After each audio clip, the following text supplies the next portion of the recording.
Ladies and gentlemen, we are asking you to think about what is truly the underlying issue behind the K-pop culture. It's not about the beauty standards that and how it affects people's physical appearance, because this is superficial and only touches the surface of a very deeply rooted issue. As the closing government, we define feminism as the liberation of women and equality of the sexes. But how are women liberated when they are mentally confined and physically under stress? Hence why, as the closing government, we will be arguing that the K-pop industry should be opposed due to the physical and mental stress or anxiety that it has provoked specifically for women. To start, let's take a look at the current status quo. South Korea has one of the highest suicide rates in the world. And aside from the countless of deaths, we have also seen how the K-pop industry has instigated eating disorders and anxiety for followers, not just from the Korean culture itself or from the Korean community itself, but also for the countless of followers that follow them globally. When they air the artist's day in the life through YouTube videos or through episodes of TV shows or series, it is typically characterized as a day of barely eating. And there are also so many different fat diets or diet cultures that the artists or the idols promote, which involves just eating one or two bananas, just eating water, or things that are very extreme eating measures. And these strict diets does not only hurt the idols themselves because they are risking their physical health, but will also affect the mental and physical health of the followers themselves because they are going to be looking at these idols who are their influence and who they look up to, and they will see that this is how they should be living their lives, when instead this is harming them physically and mentally. And this does not just apply for women, but also to the men in the K-pop industry. Not just women, men in the K-pop industry are also forced to eat a certain way, to exercise a certain amount of times, and to look a certain way. And as a feminist movement that aims for equality of the sexes, not just for women, this shows how the K-pop industry should be opposed by the feminist movement to protect both men and women alike from the harmful actions provoked by the K-pop industry standards.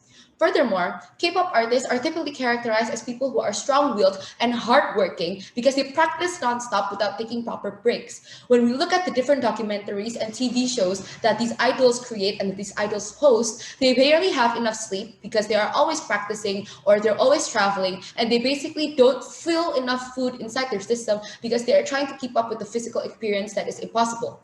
This is glorified as something to follow when in fact this is detrimental for both the physical and mental health of both the followers and the idols.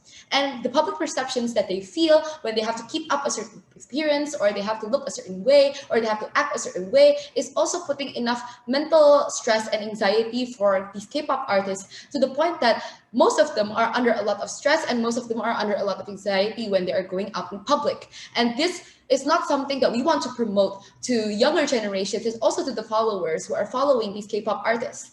Now, in response to the opening government, no, we do not agree that beauty standards is the reason why we should abolish the K-pop industry, because beauty standards are always going to be prevalent everywhere, specifically because we have the fashion industry. If we are talking about abolishing or we are talking about opposing the beauty standards that are set by the K-pop industry, then we should also be able to say that we oppose all of the industries that set a certain beauty standard, which can be Indonesian culture or it can be Western culture in Hollywood. So everyone everywhere will not have an industry because of the beauty standards set, and the fashion industry, which basically is the beauty standard, will not be present or will not have a presence in the global scale.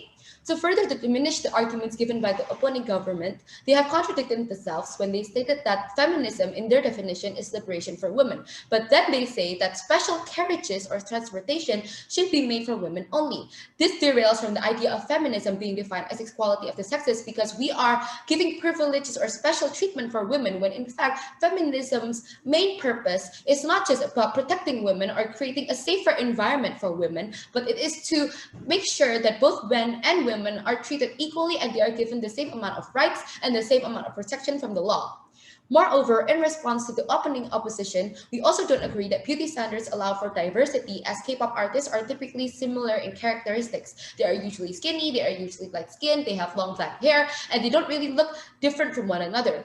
They also mentioned that it's not the beauty standards that harm others, but it's the products that are used. However, these products are being promoted by the artists themselves, and therefore it produces a similar outcome. And given that they mentioned that there is still high demands for K-pop, it further shows the importance importance of opposing the most influential yet harmful industry. They also mentioned about the economic influence that K-pop has on the Korean industry or the Korean economic. But they also mentioned that K-pop entails or includes K-drama and K-culture, when in fact it does not. K-pop is solely concentrated on Korean music, and Korean music does not include Korean dramas or Korean culture. So when you say that the tourism levels or the economic influence within Korea will decrease when we oppose K-pop, this is not true because there are still other outlets and other Korean cultures that can still be promoted through other outlets and not just through K-pop.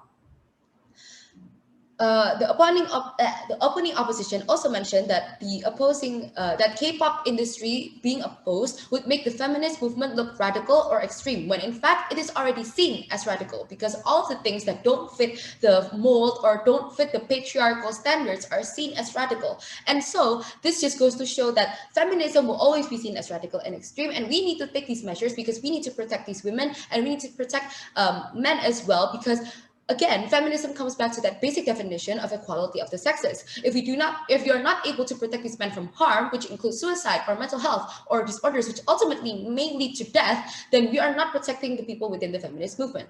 In conclusion, we, the closing government, believe that K-pop should indeed be aggressively opposed due to the mental issues that it has caused for both the idol and for both the followers. Thank you.